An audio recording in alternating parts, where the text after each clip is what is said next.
Hi, my name is Patrick Horvath. I'm the cartoonist from Beneath the Trees Where Nobody Sees, and I'm at ComicsOnline.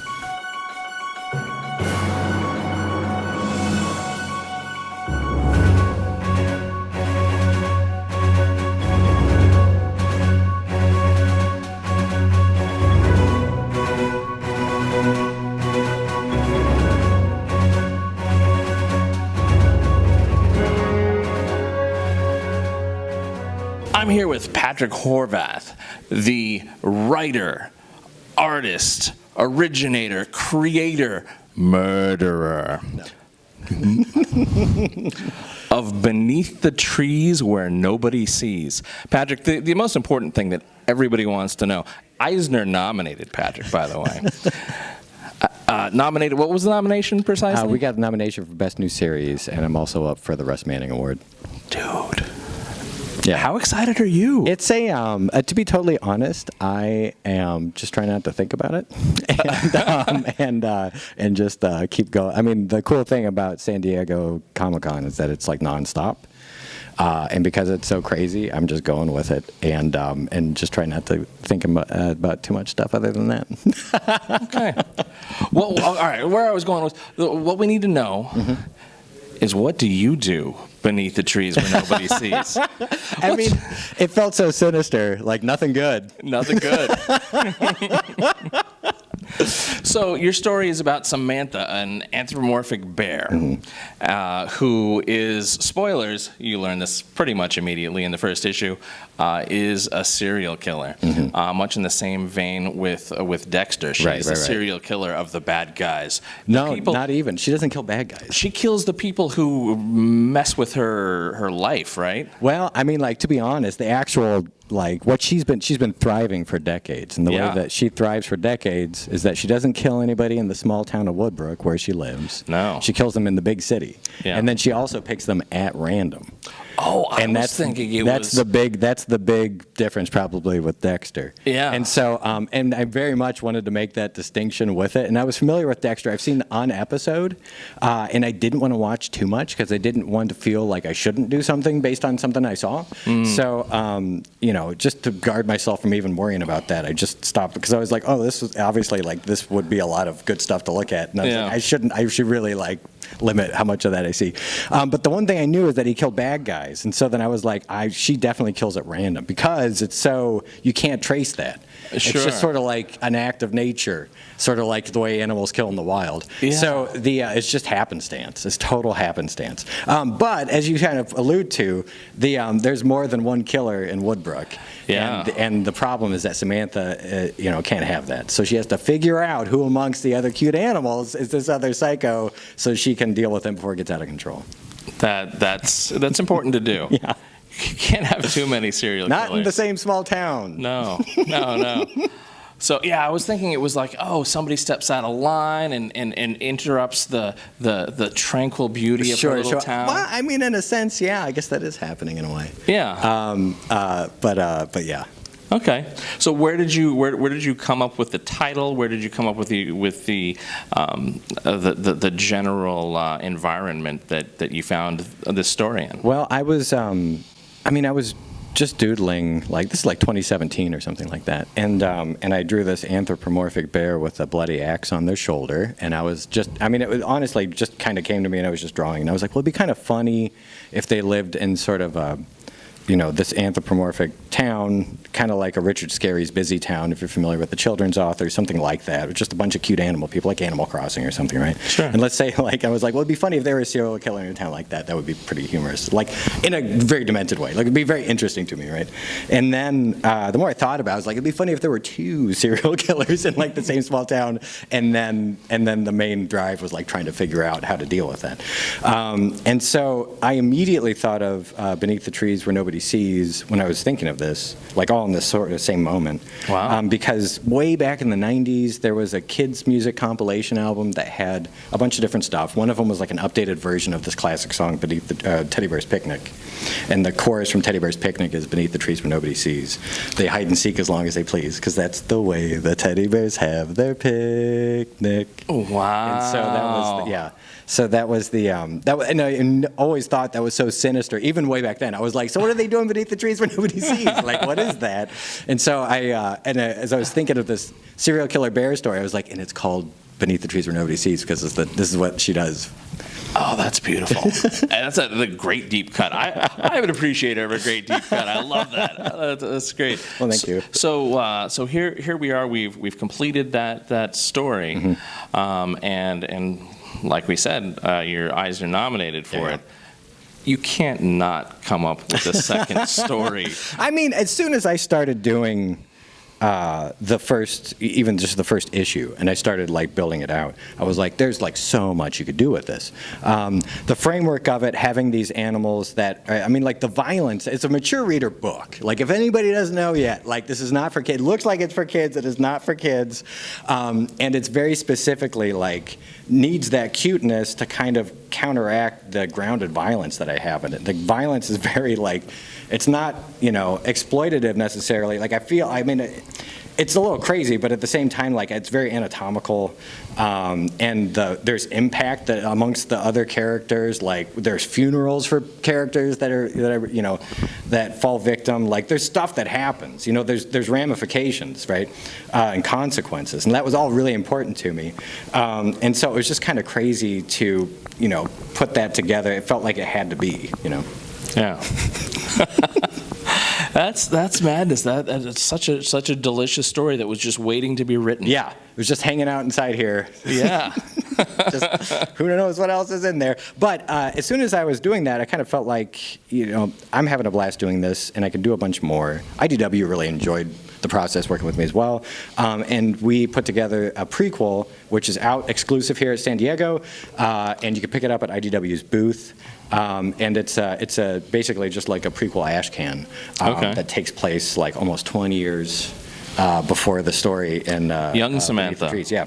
And then and again, like I said, I mean, we did so much fun and it's done so well. Like it'd be crazy not to do more. So we're definitely like exploring what that could be. Like nothing's been signed or announced or anything. Sure. But fingers crossed. Like I would love to do more. Yeah. Yeah, you have a couple of stories rattling around? Most definitely. Yeah, awesome. It seems like it would be a great way to have a series of serieses. Yeah. Oh my God, yeah. I mean, it would be wonderful, yeah. Excellent. So tell us a little bit about how you came into comics and cartooning. Sure. So like, I mean, I've been drawing and doing little comics ever since I was around 5 or 6.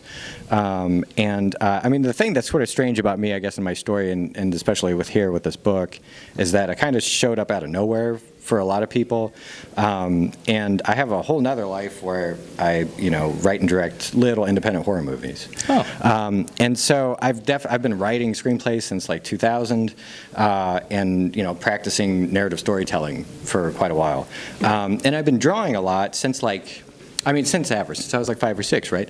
But I didn't really take it seriously. I stopped doing art classes after like the high school, free art class that we would have, right? In college, I didn't do anything. I felt like I needed to just have tunnel vision on just working on movies if I was going to ever have a shot at making anything. And I kind of carried that mindset through until like around 2010. And I had finished another film. It was like the second film I'd done in LA, just like, again, like teeny tiny. And it had turned out pretty well and everything, but like at the same time, it's just so much time that goes into it. And even for small stuff, it's like a lot of your own money going into it. And there's so many people required. And I was just like, God, I miss drawing. So I just want to start drawing again because I can come up with something and get it out there within an hour or something. Like, that's awesome. Sure. And then I started thinking, shortly after that, I was like, well, I should do a comic. So that's storytelling I could do with drawing, and then it sort of feeds both like things in my brain that's really hungry to do both. And so I'd wanted to do that since around like 2010, 12, something like that. Mm-hmm. And then it wasn't until like around 2016 or so, I finally felt my art had gotten to a point where I was like, I feel comfortable, like maybe 2014 a little bit too, for sure. And I just done small stuff, like all self-published stuff, and then just drawing every day, just for myself. Mm-hmm. And then finally, I'd done an issue for Ha Ha, which was W. Maxwell Prince's anthology of sad clown stories, which, I mean, like, shout out to him as well. He's also, probably most known for for Ice Cream Man, the horror anthology, and then also Swan Songs, which is also another he's like the best at anthologies. And so And also The King of Nowhere, by the way, which is an excellent limited series he did for Boom. So I'm a big fan of that guy. So anyway, he gave me the shot at doing the interiors for an issue of Ha Ha that he wrote. And that honestly was like my proof of concept of being able to like, okay, because I paint in gouache and I do ink. And so I didn't know if I could carry that through for a whole issue of interiors and make it on time. And so once I was able to do that, I was like, okay, yes, that's exactly how I'm going to do anything else I do moving forward. And then it was total happenstance. So this is all gouache and ink? Yeah. Yep. Oh, nice. Yeah. I mean, it's got that look, obviously. Yeah. Well, so I wish I could do digital, but like just for speed. Yeah, but so like many I people can't. just do it in digital. Do it in like, those are the styles. I wish I could do it that fast. The one thing I'll say is I have all these pages now. Like I can sell all these. I have the original art for everything. Oh, that's got to be beautiful. And so it turns out I enjoy having that art. And especially, and not to knock digital, because again, like it's so efficient, and it saves paper, and like there's so many good things like supplies and all that stuff. But I do enjoy not having to look at it. There's an undo button. Yeah. Oh my Christ. And so like yes. So the thing I do like is I don't have to look at a screen when I work. Yeah. And I like that. And then, like I said, I have this thing at the end that I can hold and touch. Like if a computer crashes, I don't lose it. Yeah. If my software updates automatically without me wanting to, and it totally nullifies my computer, like that's not an issue. Like it's stuff like that I am grateful for as well. Yeah. So it's got its advantages. But it's almost meditative, like especially when I'm painting. Oh, sure. Because I'll do all the pencil and ink first, and then that's honestly like it's funny. I can't talk or listen to anything with words when I do that. Like music or podcasts, like I can't. So my brain's like, I don't know, it's the way my brain works. But then once I'm painting, I don't know why. It's a different part of my brain, I guess. And so like I can sort of, listen to more podcasts and music and stuff with lyrics and whatever. But like it's more meditative as well. Sure. It's nice. I really enjoy it. Very nice. So, oh gosh, where was I going to go? I had something, but you kept going, and it was too good to stop you. Yeah. It was too good to stop you. My coffee kicked in. If you want to tag out, I actually have some good questions. What do you have? I want to do a tag team interview. All right. All right, yeah. All right, here, and now here's Matt. We have time. There you go. Here we go. Got it. It's very rare that we actually have the opportunity to have a long-form interview at Comic-Con, so we're just going to take advantage of it. Yeah, of course. So I always love hearing, the origin story from a comic perspective. Do you remember what your first comic was? So like the first comics that I ever read, just sort of the regular mature reader comics was, I feel it was like Todd McFarlane's Torment. And it was shortly after then that like Image came out. And then at that point I was sort of like, I recognized a couple names, and I started picking up all those books. And then that lasted for like 3 years or so. And then it totally just waned. And I don't know why in particular. I mean, I was a teenager at the time. So, I mean, I'm assuming, I was starting to play music in a band. I was going to try dating. Stuff happened. My life sort of went in all sorts of different directions. I didn't keep up with it. I didn't reconnect until I got to the end of college, maybe. Definitely out of college is honestly where I got most of my comics education. But that first book that I picked up was probably I bought the graphic novel of the Jungle Land Adventure Wolverine that Mignola did. Mm-hmm. That was one of my all-time favorites. I think that was the first comic I ever owned. And I loved it, yeah. Oh, that's a great one to have. It is a great one. It's so I mean, I love obviously Wolverine's very easy to love, and it was just a great, awesome one-shot. I loved it. Okay, so you're included, with the Eisner list for this year. Yeah. There's some amazing talent on that list. What are you excited about, as a creator? Is there anything you're reading in particular that has really been hitting home with you? Is there anything coming up that you're excited about? I mean, to be totally honest, I haven't had a ton of time to read almost anything for the past year and a half, just because I've been working on this, and also my wife and I have a 23-month-old. Congratulations! So, thank you very much. So she was 3 months old when I started working on this, and so there wasn't a lot of free time really doing much because I'm painting and stuff and everything. But that said, I've actually just been doing poll lists for whatever because I just want to support, and I also want to get copies of them just to have them. And one of them right now for sure is Precious Metal. With Darcy Van Polgeest and Ian Beltram, because it's awesome. If anybody's ever read Little Bird, like, you totally get it. Like, you jump on this book if you haven't yet. They're only on issue 3 right now. Also, Helen of Windhorn, and Dawn Runner, Rom V. And also, I just put on the pull list Michael Walsh's Frankenstein from the Skybound Universal Monsters. It's awesome. I was lucky enough to read a preview of issue 1, and it blew me away. I wasn't expecting the emotional element to it, and like it totally knocked my socks off. So off the top of my head, those are for sure like the ones that I'm reading some of, and then I'm collecting the rest to read when I get some time. I mean, you're a little busy. It's understandable. So I guess the other question for you, as far as your art style, what inspired you as far as, you know, getting this design or this element? Like, what helped you to connect to this world while you were creating the character designs and just, you know, building out the story itself? I mean, a lot of it was that notion of like a Richard Scarry busy town. And so I sort of use that in the sense of this like platonic ideal of this like very friendly, cutesy animal town where everybody had their purpose. And because if you ever read these Richard Scarry books, like there's the mail delivery person, here's the butcher, which is a whole nother story. It's really hilarious. Here's the librarian, here's the crossing guard, you know, here's the taxi driver, and like everybody has a little job. And it just sort of struck me as like like the perfect template to sort of drop this onto. And then at that point, it's like, if I have this template, then the thing that's really like driving my creative juices is like, what's like the real world sort of sad, very upsetting sort of elements that we can do to mess with this and have it sort of throw itself in relief, because it's just so different. And then there's something about the naivete of the town that like there is a city, and the city is basically like a 1980s New York, right? But the town is so sheltered that it still kind of operates like this kid's storybook town in a way. And so that, I guess all that kind of mushed together was sort of like what my main inspirations were. Well, we are very excited for you to have your Eisner experience. I appreciate that. Yeah, our fingers are crossed, toes are crossed, whatever we can cross. But seriously, congratulations. Thank you very much. The cover alone is iconic. The story itself was a lot of fun. I know that on behalf of our Comics Online team, we've enjoyed seeing where it's gone. But thank you for sharing your time with us. Oh, my pleasure. It's my pleasure. Thank Kevin, you. do you want to tag in for anything else? Yeah, one more. Okay, awesome. last one. And I'm back. Oh, I remembered what I wanted to say. Awesome. All right, so here you are. Yeah. You're working with IDW, who is very well known for, doing television properties. I remember when IDW first came out, 25 years ago, we had things like CSI and things like that.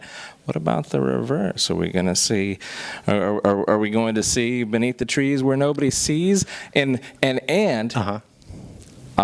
if you are in control of all things, is it an animated thing or is it a live action thing? Because with the popularity of things like Five Nights at Freddy's. Oh yeah, right. Maybe. I mean, what would you do? I think that there's room for all those. Yeah.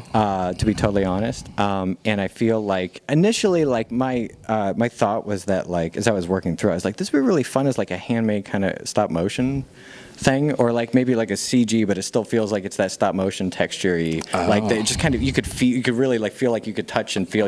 How it would feel if you petted their like things like the fabulous Mr. Fox or whatever, something like that. I feel like But I mean, I've seen awesome CG that also has that feel to it, and so like there's just that was just the initial thing. But I mean, like I could also see this being like just a hand-drawn animated thing. I could see this being like a live action thing that would be like a Five Nights at Freddy's, where like something with. It was sort of live action, but then it still had like the actual animal people in it. Yeah. You know what I mean? And I've honestly, sky's the limit. And it's I'm not gonna say no to anything, to be honest. Fair enough. Well, we look forward to seeing you win the Eisners, all the things. Well, I appreciate it. Thanks. Best everything, and and gosh, more work from you. We can't wait to see what's next. I'm super excited to make some more. Thank you so much, and stay tuned for more at Comics Online.